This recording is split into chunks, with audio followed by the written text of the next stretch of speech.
Good evening, I'm Matt Woodman. This is CTV News at 5. Tonight, struck by lightning, a woman recovering in hospital after she was hit while walking. Home away from home, a dozen seniors still living in Hinton waiting for new housing in Jasper. And the elephant in the room, why the Ram is now displaying this taxidermied animal it's had since the 70s. CTV Edmonton, local breaking news with Matt Woodman. A woman in Edmonton was rushed to hospital after being struck by lightning in a West Edmonton neighborhood. Today, her roommate is praising the quick response of EMS. CTV's Amanda Anderson reports. This is a glimpse of a severe storm that rolled through Edmonton Thursday afternoon. One of the lightning bolts struck in the Collingwood neighborhood. I was on the bus a couple blocks back. We heard it, saw the flash. I mean, the crack was so loud, you thought it was right next to you. I heard the thunder and everything. At first, I thought it was a gunshot, but I noticed it was way too loud to be a gunshot. Laura Penner says her roommate had just left to walk to the store. Penner says after she heard the bang, she looked outside. That's when she saw her roommate lying on the ground right here. So I saw the lightning. It hit her pretty much directly. It flashed all around her.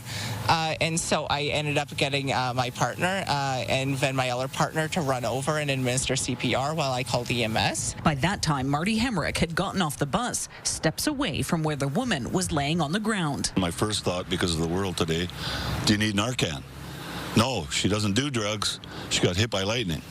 I was about to step up and help with the CPR because I have some training. He wasn't needed. There's an EMS station about a block away, and Penner says a crew was able to get to the woman about a minute after the call. And so it was really amazing that they were able to get out here so quick. They worked on her for 20 minutes before they loaded her up, so, you know, because what I saw there, you know, is pretty sad, you know, to be just out for a walk.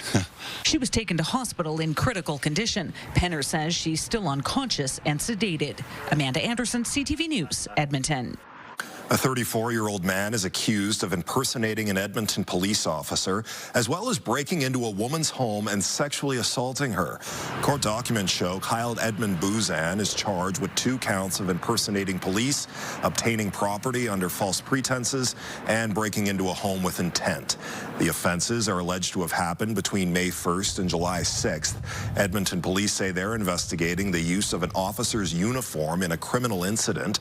They say its officer had no knowledge of the incident and was not involved in any way. The City of Edmonton confirms the accused is a city employee. It says he's currently on leave and his employment status will be determined based on the results of the investigation. Both the Edmonton Police Service and the city declined an interview. Bouzan is set to appear in court next month. A woman in southeast Edmonton says she woke up to a stranger in her bed. Police are now releasing a sketch of the man. This happened back in May. Police say the woman was sexually assaulted. She left the home immediately, and when she returned, he was gone. The man is described as Hispanic or South Asian, possibly in his early 20s, clean-shaven, and 5'6" or 7" with a slight build. Investigators say they believe this was an isolated incident and there is no risk to the public. Anyone with information should contact police or Crime Stoppers. An Edmonton man is charged with sexually assaulting a minor. RCMP in Fort Saskatchewan received the report at the end of June. Earlier this month, officers charged 22-year-old Amir Audric Vantula. He's expected to be in court at the end of the month.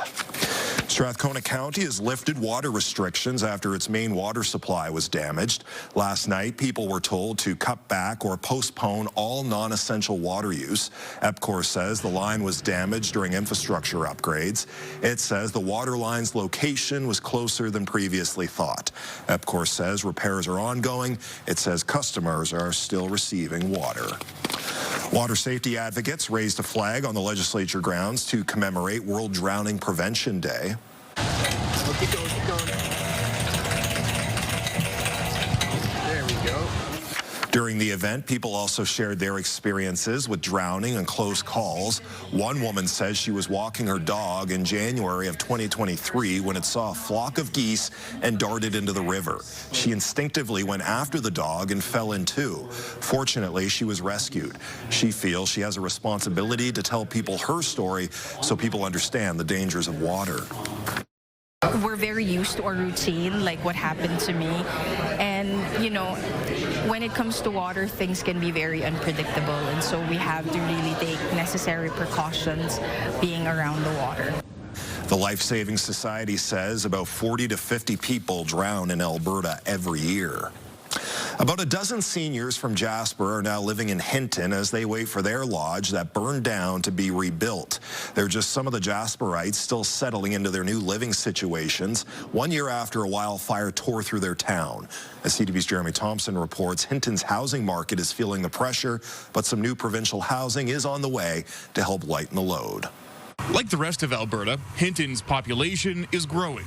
Among the newcomers, Jasperites displaced by last summer's wildfire, like this group of seniors. Their old home, Pine Grove Manor, is gone. They've integrated very well into the community and into the different communities of ours or elsewhere that they've moved into, but they miss home. Town councillor and Evergreen's CAO Kristen Chambers says about a dozen Jasper seniors now call Hinton home.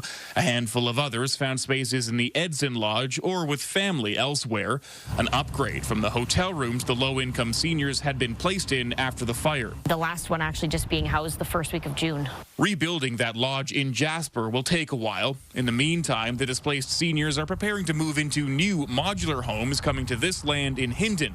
The provincial government has committed $18 million to build 21 homes. A press secretary tells CTV the land will be serviced soon, and we are working towards having the modular homes on site later this summer so residents can move into their new homes this fall. It's interim for the Pine Grove residents because naturally they will be going back to their community as soon as places are available, but it will remain permanent housing managed by the Evergreens Foundation long-term for low to moderate income seniors. New housing stock is hard to come by in Hinton as its population grows. Council is exploring infill options and identifying public land that could be used for homes. A steady stream of Jasperites have been settling in Hinton in the year since the fire, entering a housing market that was already stretched. Definitely putting a lot of pressure on the market. Houses are going fast, and there's a lot of activity in the real estate market here. Chambers expects her town will be feeling knock-on effects from the Jasper wildfire for years to come. In Hinton, Jeremy Thompson, CTV News.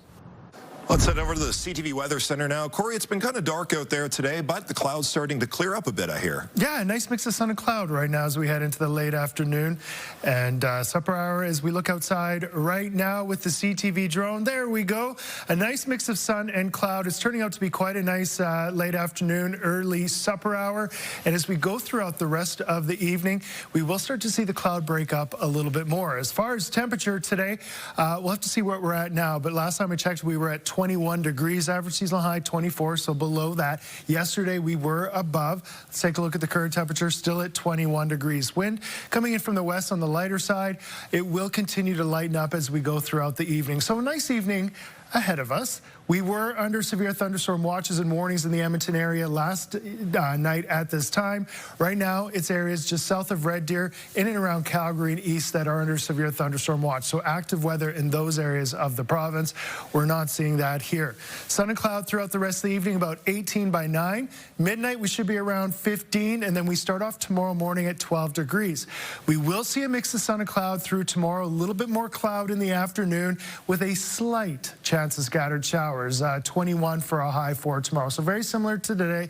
As we go throughout the day, the chance of showers is fairly slight. It looks like less of a chance the closer that we've gotten to Saturday. So that is good because last weekend, Saturday was pretty wet. Sunday, early and midday, we could see some showers followed by some breaks in the cloud. 20 for a high for Sunday.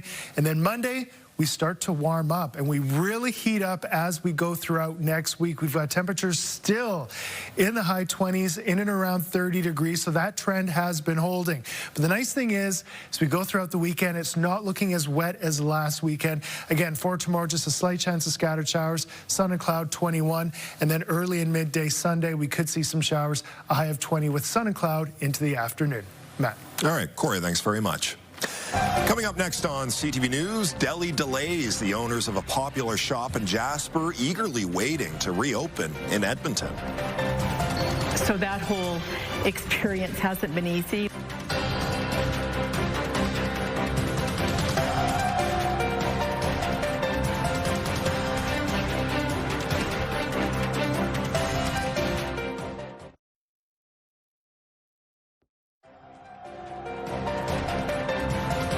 You're watching CTV News at 5. If all goes well, Patricia Street Deli could be opening its doors in September. The family business was a staple in Jasper before it was torched by a wildfire last year. CTV's Merrick DeCash has an update on the deli's new location in Edmonton.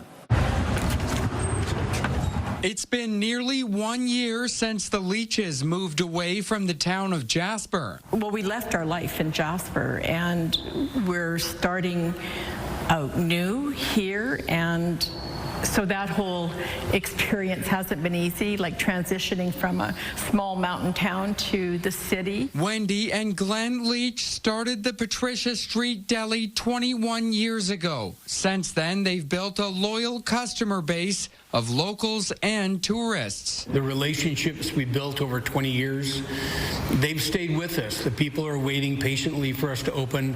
So many fond memories that we can't even count. CTV News spoke with the Leach family last summer, just after fire forced them out of Jasper. It's still there. It's standing. I think the deli's untouched. It turns out the deli suffered severe damage and couldn't reopen. I think we found out in October that, yeah, we're done. And there was nowhere to rebuild in Jasper at the time, and so we just started looking at Edmonton. We need to get open. It's our livelihood. But that hasn't happened yet. Their new location behind MacEwan University has been empty for weeks, awaiting a construction permit. Now we have 14 feet of sandwich bar serving the customers. Behind us this wall will be gone. Once the engineers got in here and did what they needed to do, they realized that there wasn't enough power to run all of our equipment. And so then that has to be resolved before the city can issue a permit. The Leaches hope to be serving sandwiches again in September. They're looking forward to seeing new and familiar faces 4 hours west of where it all started. Merrick DeCash, CTV News, Edmonton. Crews are transforming Rogers Place into a monster truck track. They're trucking in loads of dirt for Monster Jam this weekend. Fans who purchase tickets to the pit party can catch all the action, plus meet the drivers and get a closer look at the trucks. Classroom Crusher is one of the new trucks fans can see this year. So it's a truck that is just too cool for school. It's a school bus that is 12,000 pounds, 12 feet tall, 1,500 horsepower. It's going to be a blast. The tricks we're doing, balancing these trucks on the front 2 tires, side 2 tires, it's the wildest thing. So if you've never seen it, you have to come out to Monster Jam. I mean, it is an experience of a lifetime for sure. Monster Jam runs Saturday and Sunday at Rogers Place. Well, forget about racing. Organizers are hoping people will come bounce around at a track near Edmonton's airport this weekend. The Big Bounce Canada Tour is set up at Radtorque Raceway. It claims to be the largest inflatable event in the world. It has 7 large inflatables, including a 24,000 square foot bouncy castle and obstacle course. That's larger than an Olympic-sized skating rink. Our castle, you have our DJs in there. It's a full-on party. You have snow, you have bubbles, you have beach balls, a little bit of everything. Tickets are available online. Radtorque Raceway will host the event this Saturday and Sunday. Still to come tonight on CTV News, One Step Forward, how police are trying to improve their relationship with Indigenous kids and teens. Because in a lot of ways it creates trust, right? There's trust for the uniform, trust for police officers.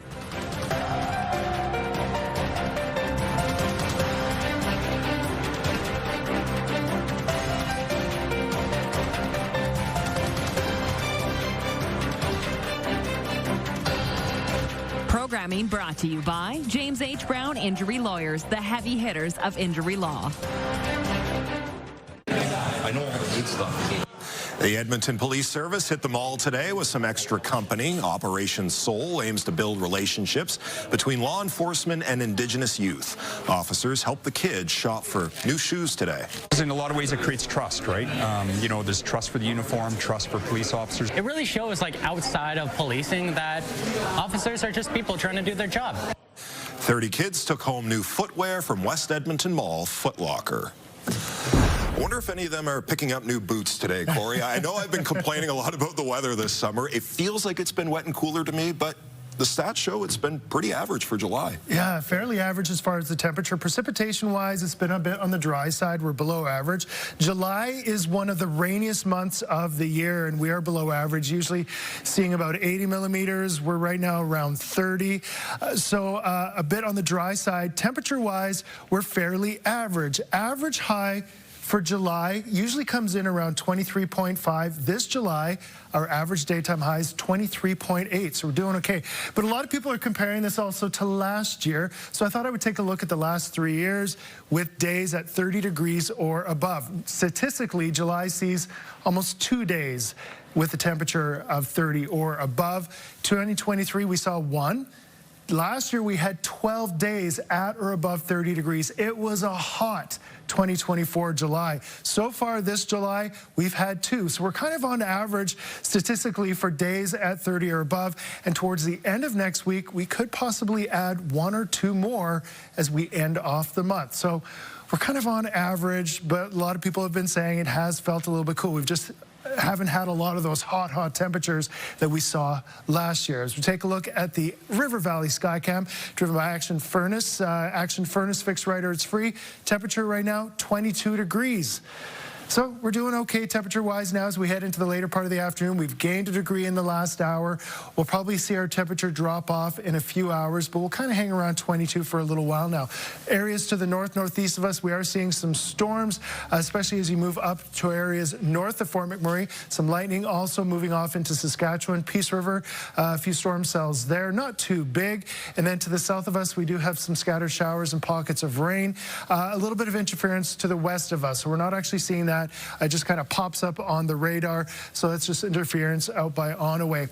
But what we are seeing right now is partly cloudy sky here in the city. That lines up nicely with the futurecast. As we go throughout the rest of the evening, it's going to be just partly cloudy. We'll still end off with a lot of sun for the day today.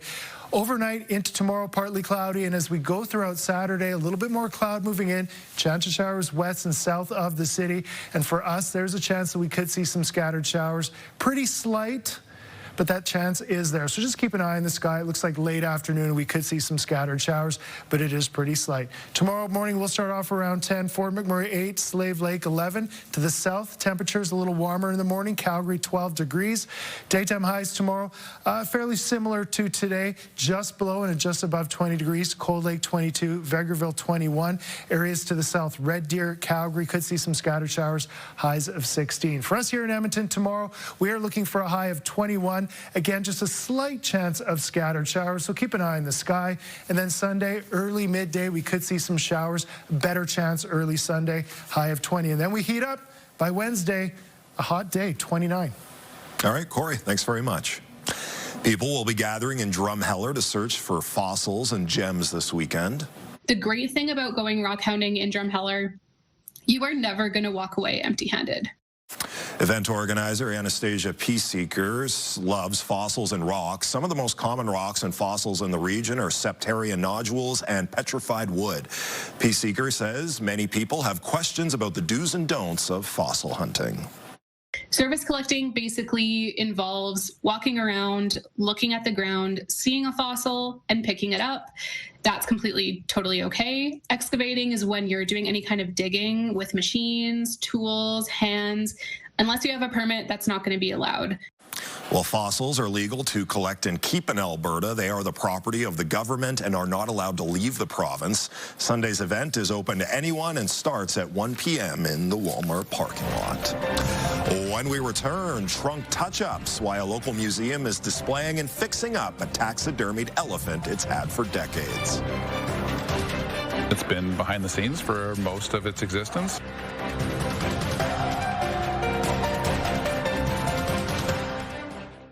Programming brought to you by James H. Brown Injury Lawyers, the heavy hitters of injury law. Coming up tonight on CTV News at 6, a Calgary teenager and his family are looking for answers after a road rage attack earlier this month, plus a movement to preserve music from lesser-known Alberta bands. And Canada's all-time winningest university sports hockey coach cements himself as one of the best.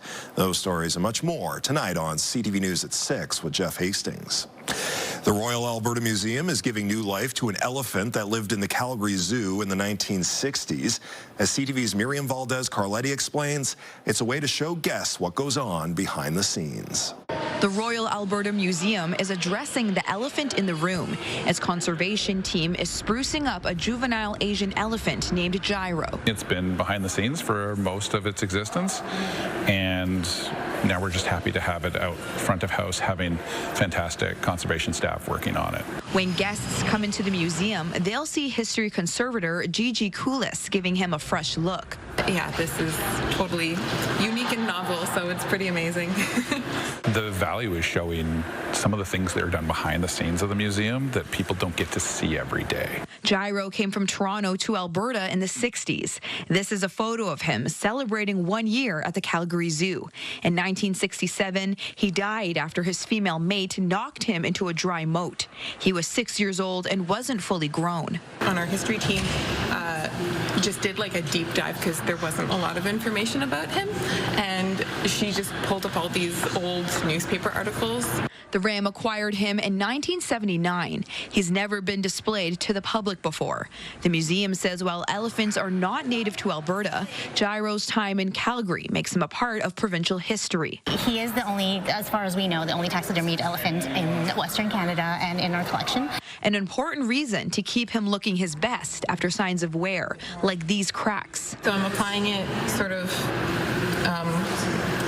in a small area with cotton balls, but I'm holding with pieces. As part of the conservation process, some of this overpaint that is obscuring some of the natural characteristics, that's being slowly and carefully removed so that you can see more of the natural characteristics. While layers of paint are removed to bring Gyro back to life, a regular museum visitor has already been inspired to paint her own version of the elephant. A real elephant? My gosh, why not? You know, that's fantastic. And it's life-size, and I'm almost close enough to it. The museum says Gyro will be on display for the next couple of months. Miriam Valdez-Carletti, CTV News, Edmonton. And that's our show. Thanks for watching. For news anytime, visit our website, ctvnewsedmonton.ca. I'm Matt Woodman. CTV News continues right now.